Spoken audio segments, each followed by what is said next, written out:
Dumating ang araw na nagdigmaan muli ang mga Filisteo at mga Israelita. Sumama si David sa kanyang mga kawal sa pakikipaglaban. Sa isang labanan ay lubhang napagod si David. Papatayin na sana siya ng higanting si Esbibenob, na may dalang bagong espada at sibat na may 3.5 kilo ang bigat.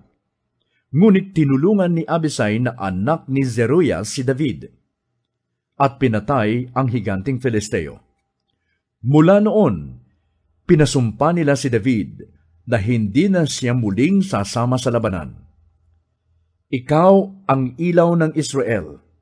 Ayaw naming mawala ka sa amin, sabi ng mga kawal ni David.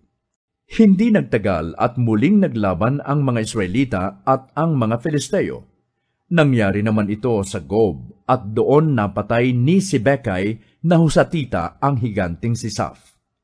Sa isa pang sagupaan sa Gob laban sa mga Filisteo, napatay naman ni Elhanan, anak ni Jair na taga Bethlehem, si Goliath na Geteo. Ang hawakan ng sibat nito'y sinlaki ng kahoy na pahalang sa habihan.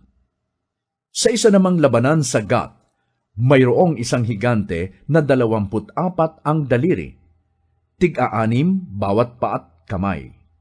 Hinamon nito ang mga Israelita, ngunit napatay naman ni Jonathan na pamangkin ni David sa kanyang kapatid na si Simea.